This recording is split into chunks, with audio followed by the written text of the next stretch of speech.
நண்பர்களே அனைவருக்கும் இனிய வணக்கம். இன்னைக்கு நம்ம இந்த ஒரு வீடியோவில் எதை பற்றி பார்க்க போகிறோம் அப்படின்னு பார்த்தீங்கன்னா, நகைக்கடன் தள்ளுபடி. யாருக்கு இந்த நகைக்கடன் தள்ளுபடியை அரசு தரப்புலேருந்து வெளியிட போகிறாங்க, தமிழகத்தில் நகைக்கடன் தள்ளுபடி பெறுவதற்கு தகுதியான பட்டியல் யார் யார் என்பன பற்றி எல்லாமே இந்த ஒரு வீடியோவில் உங்களுக்கு நான் கிளியர் கட்டாக எக்ஸ்பிளைன் பண்ண போகிறேன். நகைக்கடன் தள்ளுபடி மற்றும் இந்தியன் வங்கிகளில் நகைக்கடன் கிடைக்குமா, நகைக்கடன் தள்ளுபடி மற்றும் வங்கியுடைய சலுகைகள் பற்றிய முக்கியமான தகவல்களை இப்போ நான் உங்களுக்கு எக்ஸ்பிளைன் பண்ண போகிறேன்.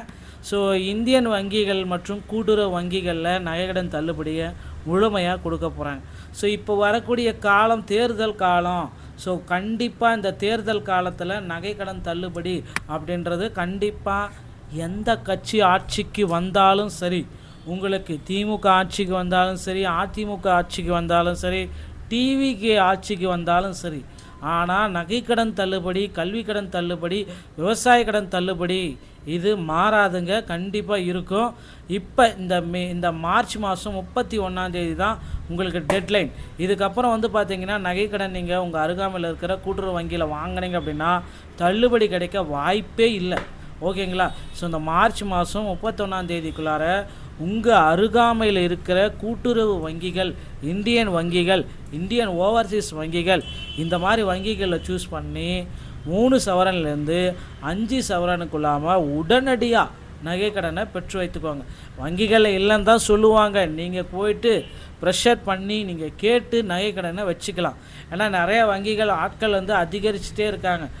கடன் வாங்குகிறோம் நகையை வச்சு. வங்கிகள் பார்த்திங்கன்னா நிறைய வங்கிகள், கூட்டுறவு வங்கிகள் நாங்களாம் நகைக்கடனே கொடுக்கறதே கிடையாது அப்படின்னு சொல்லுவாங்க. பட் ஆனால் அந்த மாதிரி எந்த ஜிஓவும் இதுவரை பாஸ் பண்ணலை. ஓகேங்களா?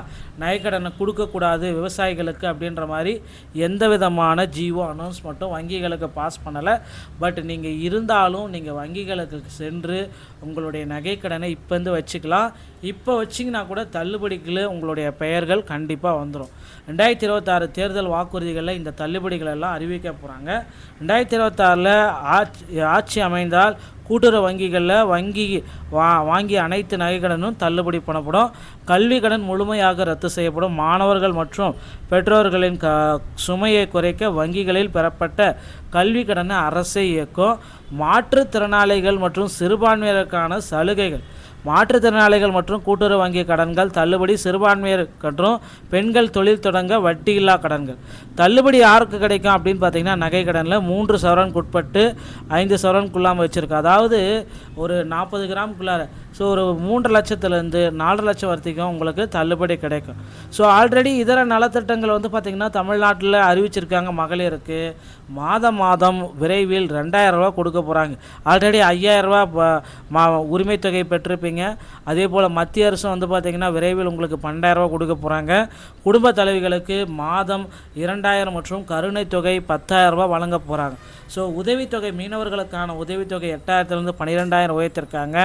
1000லேருந்து 2000 முதியோர் உதவித்தொகை உயர்த்த போகிறாங்க.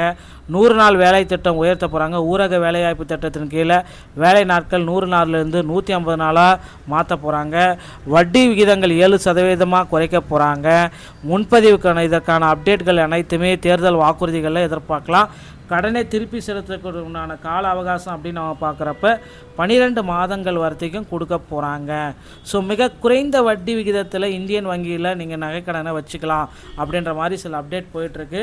ஸோ இதை பயன்படுத்திக்கோங்க. இந்த டைமில் நகைக்கடனை அருகாமையில் இருக்கிற கூட்டுறவு வங்கிகளில் வச்சுக்கோங்க மக்களே. அடுத்தடுத்த தகவல்களை நீங்கள் தெரிஞ்சுக்கணும் அப்படின்னா நீங்கள் நம்முடைய சேனலை சப்ஸ்கிரைப் அண்ட் பெல்லை கிளிக் பண்ணி வச்சுக்கோங்க.